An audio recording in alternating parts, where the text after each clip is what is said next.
Bonjour à tous les amis, donc c'est JC du canal Olympien. Donc voilà, donc on va faire le débrief du match Paris-OM. Donc d'ailleurs, je voulais remercier toutes les personnes qui ont suivi hier soir notre after supporter. Vous étiez encore beaucoup les gars. Merci à tous. Donc c'est vrai que le soir, après le match, j'ai plus le temps après l'émission de faire le débrief et ça me permet voilà, de le faire le matin, on va dire, à tête reposée. Donc que dire de ce match hier soir? Donc 4 buts à 0, donc voilà, un score sans appel, un score on va dire gentil de la part du PSG qui aurait pu eh bien, nous enfoncer. Hein. Je pense que hier soir, Amazon Prime, sur Amazon Prime, on peut dire qu'on a vu hier soir un film de boule, hein, parce qu'on s'est fait vraiment violer. Hein. Je pense que Prime Video, en dessous de leur logo, là, ils auraient dû mettre moins de 18 ans.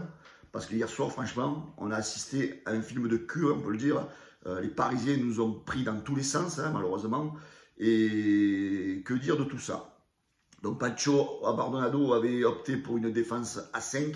Donc déjà, je pense que le choix tactique dès le début a été mauvais de mettre 5 défenseurs. Je pense que ce n'était pas judicieux de se priver de Harit dès le début du match. C'était pas judicieux de se priver de Ndiaye, hein, même si Ndiaye, c'est pas le meilleur joueur depuis le début de la saison.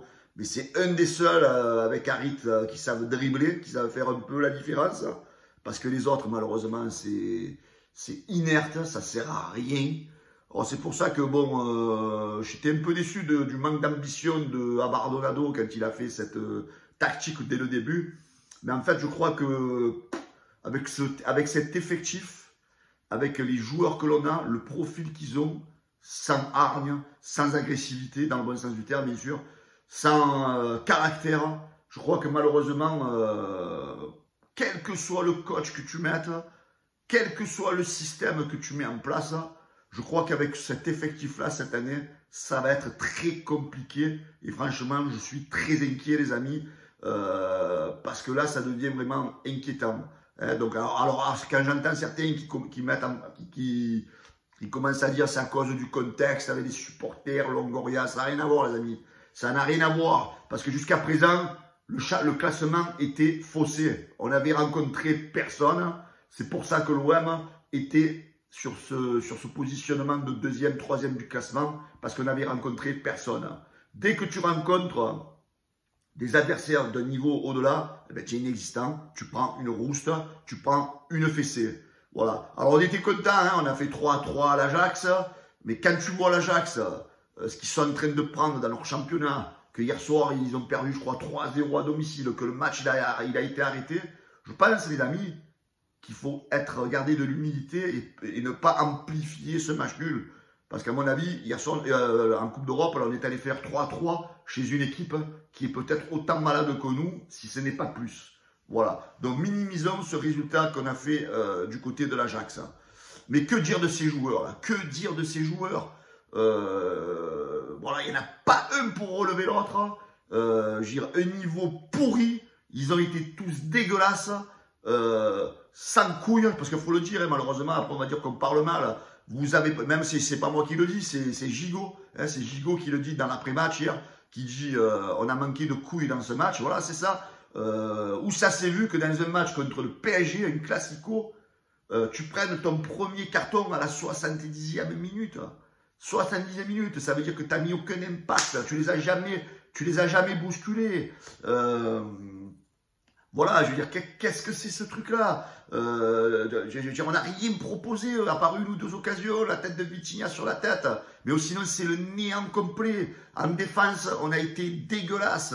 Au milieu de terrain, on est pourri. Rongier, mon ami, mais lève-le le brassard. Alors, je ne sais pas si c'est le brassard qui te met une telle pression, mon ami, mais lève-le, parce que franchement, c'est pas bon. La province, ils t'ont explosé, ils t'ont mis deux, et ils sont gentils. Ça fait au moins 2-3 matchs mais tu es nul, Roger. Franchement, je me demande, je commence à croire qu'on s'est trompé. C'est toi qu'on aurait dû vendre et on aurait dû garder Guendouzi. Parce que le peu de personnes qui avaient de caractère, malheureusement, on les a fait un peu partir. Voilà.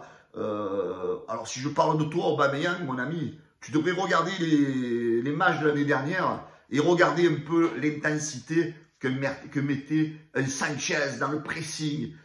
Toi, mais tu sers à quoi? Tu cours pas dans les matchs. Le peu d'occasions que tu as, on dirait que tu t'en tapes. Oui, tu as mis deux fois, tu as mis deux doublés en Coupe d'Europe. Mais oh, il n'y a pas que la Coupe d'Europe. Il y a la Ligue 1, mon ami. Il y a la Ligue 1. Tu n'as pas planté encore. Tu n'as pas planté. Voilà, donc hier soir, franchement, ça a été une purge, mais immense. Voilà, immense. Vous nous avez fait honte. Après, c'est normal que les supporters marseillais, parisiens, ils viennent nous chambrer. Qu'est-ce que vous voulez qu'on leur dise? On est indéfendable. On ne peut même pas vous défendre. On peut même pas vous défendre. Vous avez été nuls. Nuls comme des nuls. Voilà. Alors, les joueurs, il y a au moins 3 divisions d'écart avec le PSG. Les joueurs, je pense que vous êtes tous au taquet de votre talent, on va dire, si on appelle ça du talent. Parce que, pour moi, cette saison, l'erreur, c'est le casting dans ce mercato. Alors, je ne vais pas mettre, bien sûr, Longoria, parce que sinon, je vais me prendre les foudres de guerre. Mais cette année, les gars, il faut avouer que Longoria a fait une grosse erreur de casting dans le mercato, parce qu'on a pris des joueurs de seconde zone, des joueurs qui voulaient se relancer, des joueurs, voilà, c'est le système très trading, c'est ça, ça passe ou ça casse. Et cette année, ça va pas passer. Ça va pas passer cette année, je suis désolé. Après Longoria, je ne vais pas t'accabler parce que malheureusement, tu n'es pas le seul responsable. Parce que le grand responsable, c'est celui qui est en haut de la pyramide, c'est l'Américain. L'Américain qui a décidé de ne plus mettre d'argent, d'accord? Donc tu donnes toutes les cordes à Longoria et il essaye de faire on va dire, des tours de magie toutes les années. Et malheureusement, les paris, ça ne marche pas toutes les années. Et là, cette année, malheureusement, il est dans une année où il s'est gouré, Longoria. À mon avis, on est mal barré. Alors, McCourt, s'il te plaît, tu t'en fous du foot. Tu connais rien au foot. Nous, à Marseille, on est peut-être un des meilleurs publics européens. Donc, je pense qu'on mérite une des meilleures équipes européennes. Donc, toi, McCourt, tu n'es pas capable de nous la donner, cette équipe, parce que tu n'as pas un franc. Tu n'as pas un rond. On ne va pas te reprocher. Tu as mis de l'argent. Mais tu as mis de l'argent n'importe comment. Déjà, le départ, en prenant Héros, déjà là, tu t'es planté. Longoria, plus ou moins, il a un petit peu rattrapé, au niveau des comptes, il a rattrapé un peu les trucs.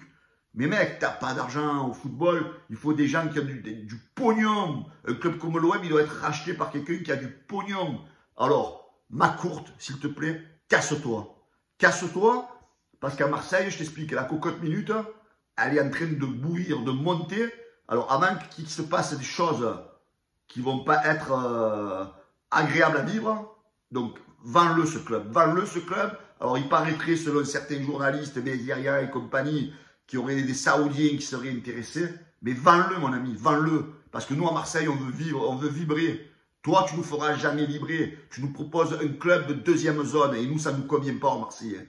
Voilà. Donc, vous, les joueurs, même si vous n'êtes pas bon techniquement, parce que vous êtes incapables d'aligner 2 passes, vous êtes incapable de faire une différence, mais au moins, mettez le cœur, mettez l'envie, mettez la hargne. Parce que souvent, quand on manque de technique dans un match de football, on peut renverser les choses justement avec la niaque, avec l'envie. Hier soir, dans le match, les Parisiens, ils ont eu tous les contres, parce qu'ils en voulaient plus que nous. Voilà. À un moment donné, j'étais effondré. Je me disais, putain, mais ils ont tous les contres. Mais c'est normal qu'ils ont tous les contres. C'est parce qu'eux, ils y vont à l'impact et nous, on n'y va pas. Nous, on est des danseuses. Voilà. Alors, vous avez intérêt à vous bouger le cul, parce que là, aujourd'hui, on est 7e.